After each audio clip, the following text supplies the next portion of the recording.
Hi you guys, it's Amanda with Healthy House on the Block, and I'm here with our weekly video and tip on creating an indoor space that truly supports your health and your wellness. And this week, actually, we're not going to be indoors so much. We're going to be talking about the gear that you buy to go outdoors. So I think it's actually really important to get out of our healthy homes every once in a while or as often as we can and get outdoors, get into nature.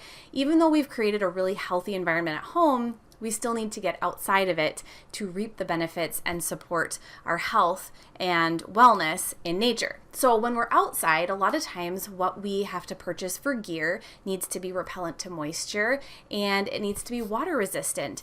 And depending on what season you're going to be outside in, or depending on what sort of activity you're going to be doing outside, a lot of these products and materials contain PFAS, which is a forever chemical. It's a chemical that was created to reduce moisture intrusion and to repel stains and moisture alike on different textiles. But we know that it's very harmful to our health, and we know that it was made to resist breaking down, and so we want to avoid it wherever we can. And so this week we're going to talk about how to be very intentional about your outdoor gear, anything you use outside, from tents to our coats to boots, everything that has to wick away moisture or keep us dry has the probability of having PFAS in it. So we're going to talk about how to avoid these things, and I'm going to show you how to shop for these items, and I'm also going to give you a list of my Healthy House approved items. So one of the big pieces of advice that I give to my community and to my clients is that it's actually really important to get out of your healthy house and get outside more often than we think. We often are stuck indoors due to work or things that need to get done indoors. And so for those reasons, it's very important to have a toxin-free home or a low toxin space. And even more, we sleep at home more often than we don't, and it can be a great way to support our health and our wellness. To have a space free from as many chemicals as possible is critical to our health. But what do you do when you're enjoying the outdoors with whatever outdoor gear you may need? Do you know how to find PFAS-free gear? It's often something that we actually don't even think about. But if you're someone who enjoys a lot of time outdoors, especially in seasons or activities where you need gear, this can be a huge source of toxins in your life. After all, many of the items that contain PFAS are items that we either wear very close to our bodies or that we get warm in, which can cause them to emit even more toxins while we're in close proximity. So getting outdoors is honestly such a great way to support your health and your wellness, but you have to intentionally choose and use toxin-free outdoor gear that is free from PFAS chemicals. And that's just what I'm going to share with you today: why you need to avoid it, how to shop for PFAS-free outdoor gear, and my Healthy House approved list of outerwear and gear. So let's kick it off by figuring out what are PFAS. So PFAS have been used since the 1940s when they were introduced to make cookware nonstick, clothes water repellent, and fabrics stain resistant. It's a product that resists grease, water, and oil, and so it makes it a very desired chemical. PFAS were designed to resist breaking down, and so unfortunately, they remain in our environment forever, and this is why they have been labeled a forever chemical. Currently, there are over 90,000 PFAS chemicals that are present. And so it can become very difficult to even test for all of them in third-party testing facilities. So while PFAS are used in outdoor gear, they're also present in our homes and in all throughout our environment and even our drinking water. So wherever we can limit use of these toxins, we'll be giving our bodies the much needed break that it needs from this type of toxins. So PFAS chemicals have actually been studied for quite some time now, and while other countries such as Europe have since learned to avoid this forever chemical, the United States is just starting to reduce our exposure to it. So PFAS have been linked to a number of health issues through these studies, which include an increased risk of cancer, liver damage, and change to the liver enzymes, decreased fertility, increased risk of asthma, and thyroid disease. And many of these links were due to low exposure on a daily basis. It's also been associated with negative impacts to the immune system, the endocrine system, and the reproductive system. So some items that do contain PFAS in our outdoor gear, these are the things we need to look at. So jackets and coats, from rain jackets to outdoor cold weather coats, so many of them are intended to keep moisture out, which is great in theory. These coats can not only contain a waterproof outer layer that contain PFAS, but the interior down can also contain PFAS in them as well.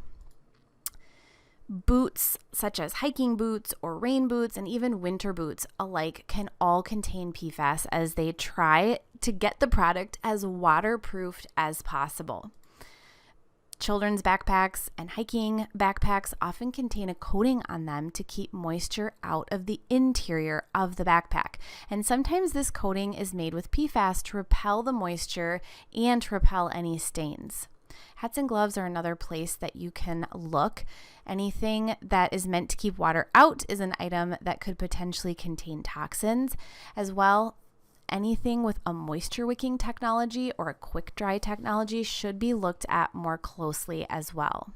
So baby and toddler carrier backpacks were a little surprising to me, but those backpacks are made to carry children, and so they need to withstand liquid or moisture, and so they do contain PFAS most of the time. So tents are another one. A lot of us don't think about this. We're so focused on being outdoors that sometimes we forget that we'll be sleeping in a tent that could contain its own chemicals and toxins. So PFAS are added to the tent to repel water on the outside or the exterior of the tent. Now, this could be one of the most important items, in my opinion, if you do a lot of camping or sleeping in sleeping bags. Anything that surrounds our body for long periods of time can mean that we are exposed to chemical toxins more frequently. So PFAS are often added to the down or the filling to reduce moisture. And then finally, camp mats. Camp mats also need to resist water and moisture on both the top and the bottom, which means it's a prime candidate for added PFAS to make it water repellent or moisture resistant. So one of the things that I think is so important when it comes to any purchase is learning how to shop for these healthy items. And so here are some things you can take into consideration when you're looking for outdoor gear. First, look for brand transparency. Any brand that is willing to share with you the list of materials used in their products is a brand I'd likely continue to shop with. On the other hand, if it's very difficult to find out what the materials are, or even get a return phone call or email with questions you may have, it may be time to move on to another brand. You can also look for European companies. So just like everything else, it seems Europe definitely has their act together in terms of avoiding and limiting toxin use in their products. In fact, Europe and some of the Nordic countries have been avoiding PFAS for quite a while, whereas in the US, we are still actually allowing these toxins in our outdoor gear consistently. So you'll also want to look for DWR without PFAS. One of the big needs with any sort of outdoor gear is that it has to be waterproof or at least water repellent. DWR is a treatment that is added to outerwear to make the product water repellent. Newer products use things like paraffin, silicone, or fat modified resin and wax instead of PFAS. One thing to be aware of is you can't always trust third-party certifications. So many third-party certifications actually allow PFAS chemicals in the product. Blue Sign is one of them, and Zero Discharge or Hazardous Chemicals both allow types of PFAS to be present in products and materials they certify.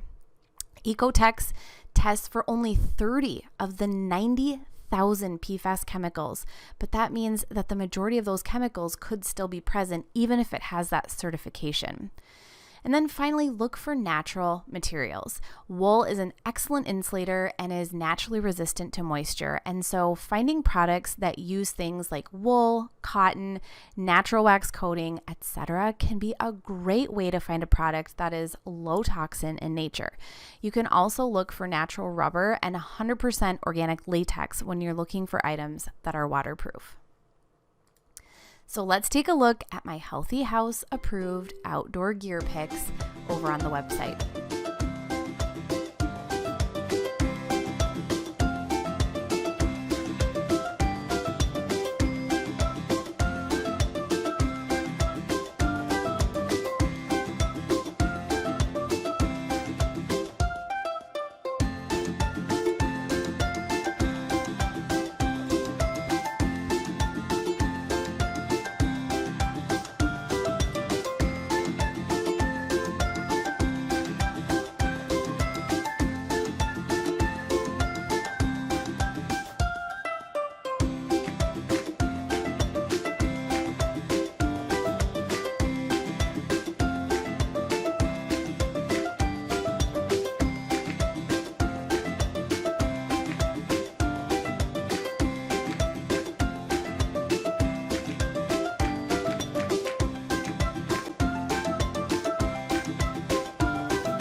So while I actually think it's so important to get outside and get out of your healthy home now and then, I also think we need to be careful and intentional about what we choose for ourselves and our family.